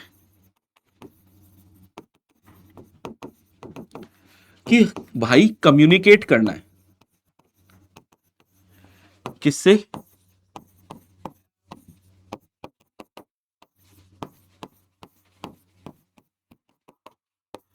टीसीडब्ल्यूजी। मेन चीजें बेटा जो इसमें याद करने की है वो टीसीडब्ल्यूजी और की डेफिनेशन वगैरह आप लोग देख लेना। हाँ, ऐसे 260 बोलता है कि आपको कम्युनिकेट करना है। तो एक सवाल जो मैंने आपको बोला कि आ सकता है कि, और ये कम्युनिकेशन टीसीडब्ल्यूजी होते कौन है, मैनेजमेंट के पापा। तो एक चीज हो सकती है कि टीसीडब्ल्यूजी में कौन आएंगे, ये इंसान भी हो सकते हैं, लेकिन ये ऑर्गेनाइजेशन भी हो सकती है जिनका रिस्पॉन्सिबिलिटी है कि वो ओवरसी करेंगे strategic direction and financial reporting process of the entity, जैसे board of directors, supervisory board, owner management या कॉर्पोरेट ट्रस्टी। और ये कम्युनिकेशन बेटा चलते रहना चाहिए। ऑडिटर टीसीडब्ल्यूजी को इंफॉर्मेशन देगा, टीसीडब्ल्यूजी ऑडिटर को इंफॉर्मेशन, ये कम्युनिकेशन चलते रहना चाहिए, ठीक है। क्यों करना है कम्युनिकेट, ताकि it helps the auditor to understand the entity and obtain relevant information. Auditor की यह मदद हो जाती है कि एंटिटी समझ में आ जाती है, टीसीडब्ल्यूजी की भी हेल्प हो जाती है कि उनका जो रिस्पॉन्सिबिलिटी है, ये जो अभी अभी अपन ने देखा, ये फुलफिल अच्छे से कर पाएंगे, रिड्यूस हो जाएगा रिस्क ऑफ मटेरियल मिसस्टेटमेंट, और एक कंस्ट्रक्टिव वर्किंग रिलेशनशिप बिल्ट होती है without compromising on auditors independence. तो सर कम्युनिकेट तो करना है, और ये कांस्टेंट कम्युनिकेशन चलता रहता है, बतियाते रहते हैं आपस में ये लोग, क्या क्या कम्युनिकेट करें बेटा एग्जाम के लिए। ऐसे 260 में से एक तो डेफिनेशन टीसीडब्ल्यूजी की, और एक ये कि क्या कम्युनिकेट करना है। तो एक आप कम्युनिकेट करोगे अपनी जिम्मेदारी की भैया we express an opinion but management TCWG are not relieved of their responsibility. हम अपना काम ओपिनियन देने का करेंगे, आपको अपना काम करना है, आप फ्री नहीं हो जाओगे। हम plan, scope and timing of audit plan, significant risk, ये सब कम्युनिकेट करेंगे। हम सिग्निफिकेंट फाइंडिंग्स, हमको ऑडिट के दौरान क्या क्या मिली, views on qualitative aspect of accounting practices, policies, estimate, significant difficulty हमें क्या क्या हुई ऑडिट करते हुए, रिटर्न रिप्रेजेंटेशन जो रिक्वेस्ट किए गए थे, वो सब भी हम कम्युनिकेट करेंगे। एंड लिस्टेड एंटिटीज के लिए एडिशनल कम्युनिकेशन, आईसीएआई ने इसको एक एडिशनल टॉपिक बना दिया। ये तीन तो कम्युनिकेशन हो गई, एक एक्स्ट्रा कम्युनिकेशन लिस्टेड एंटिटी के लिए इंडिपेंडेंस के बारे में, statement of compliance with ethical requirement, disclosure of all relationship या fees, audit, non-audit, bearing on independence and safeguard applied to eliminate the threat। ये listed के लिए, ये additional, बाकी तीन तो सभी के लिए है, ये चौथा सिर्फ listed entities के लिए आ जाएगा। तो ये चार चीजें हमें communicate करनी है।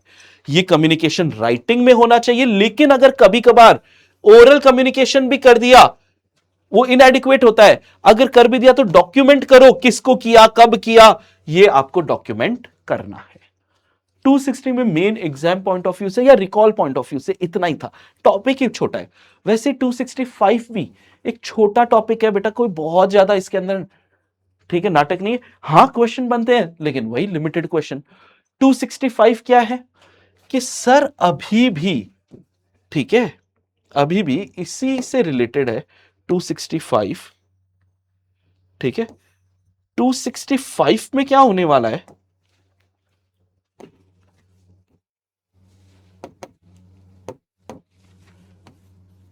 लेकिन ये जो कम्युनिकेशन होगा ना, कम्युनिकेशन अभी भी होगा, ठीक है, लेकिन ये कम्युनिकेशन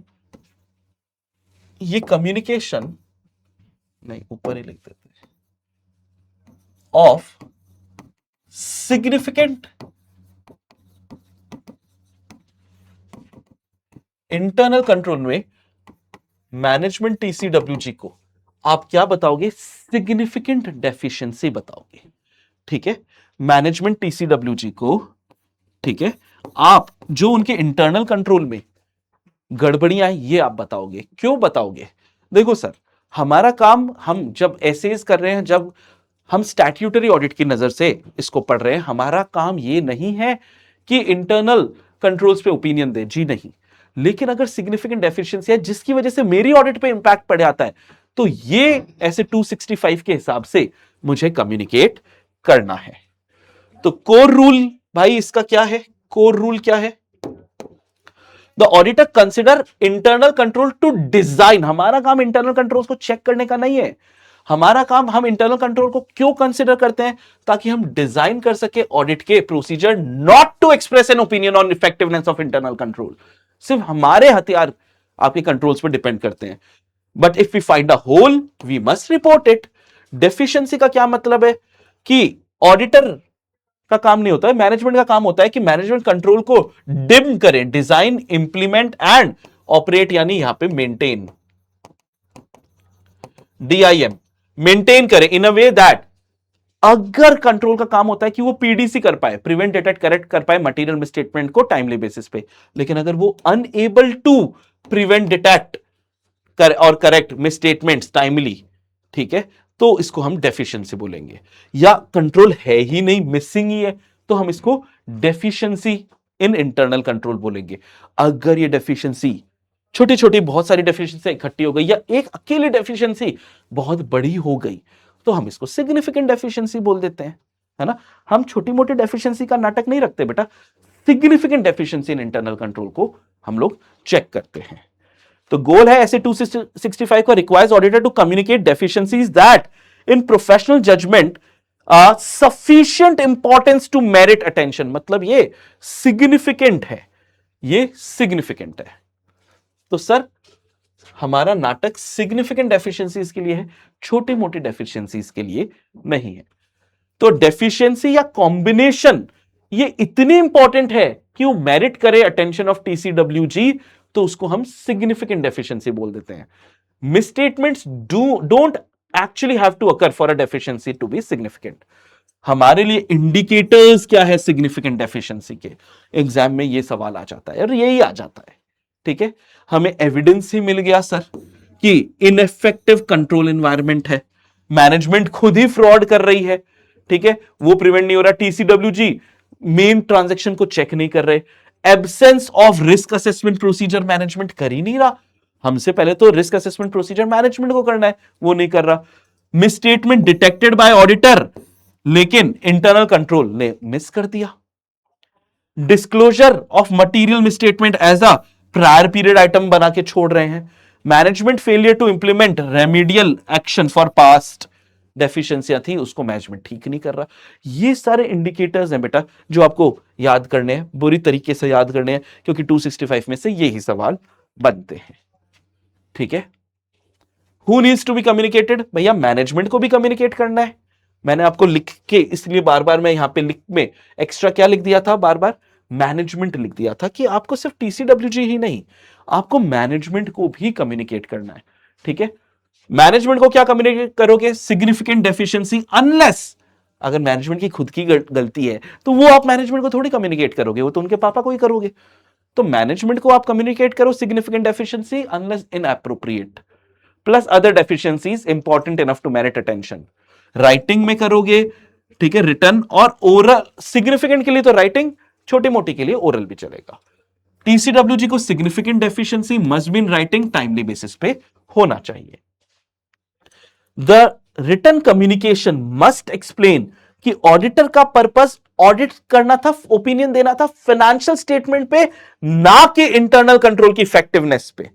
जो मैटर हमने रिपोर्ट किए हैं वो लिमिटेड टू डेफिशिएंसीज ही हैं, क्योंकि इनका प्रभाव हमारे आगे के ऑडिट प्रोसीजर्स पे पड़ता है। यहां पे बेटा ऐसे 265 भी ओवर, इतना सही था। इंडिकेटर्स और को थोड़ा सा ध्यान से कर लेना। अब ये जो एसेज हमने पढ़े 560, 570, 450, 580, 260, 265, इनका आपस में का क्या करेक्शन है? देख भाई, एग्जीक्यूशन फेज में during the audit we identify deficiency in internal control 265 पे and accumulate misstatement in financial statement में मिसस्टेटमेंट इंटरनल कंट्रोल में डेफिशिएंसी 450 में मिसस्टेटमेंट आइडेंटिफाई करते हैं, 265 में डेफिशिएंसियां उनको बताते हैं ताकि वो इनको ठीक कर लें। फिर दोनों both these findings travel up two way street, ऐसे 260 के हिसाब से टीसीडब्ल्यूजी से डिस्कस हो जाती है कि ठीक करवाओ इनको। फिर हम इस बात का 580 में उनसे रिटर्न कंफर्मेशन भी ले लेते हैं। फिर before signing the report we check subsequent event 560 and evaluate going concern का अजम्पशन। इन सब के बाद हमारा ये सब हो गया, तब हमारी ऑडिट रिपोर्ट बनती है, जो कि हमारा नेक्स्ट चैप्टर है, चैप्टर नंबर 8। तो ऑडिट रिपोर्ट से ठीक पहले ये सारे काम होते हैं, ठीक है, और इनके क्या रिजल्ट होता है उस पर हमारी ऑडिट रिपोर्ट बनती है। तो बेटा दिस वॉज इट हमारे जो चैप्टर नंबर 7 था। फिर से कह रहा हूं, चैप्टर 7 जो है, जो 8 से 12 मार्क्स का है बेटा, पूरे नंबर आ जाएंगे, पूरे के पूरे मार्क्स आपके आ जाएंगे, कुछ भी नहीं छोड़ोगे। कॉन्सेप्ट समझ लिया, इंपॉर्टेंट चीजें मैंने लिखवाई भी है आपको, एक बार और कर लो, एक नंबर नहीं छोड़ना, नहीं छूटेगा ना, जल्दी से बताओ। और आई होप आप लोगों ने अराउंड, मैंने 1 घंटे 25 मिनट लिए आपके, है ना, आप लोगों ने कितनी देर में किया है मुझे ये भी बता दो। चलो take care, see you in the next one shot, bye bye.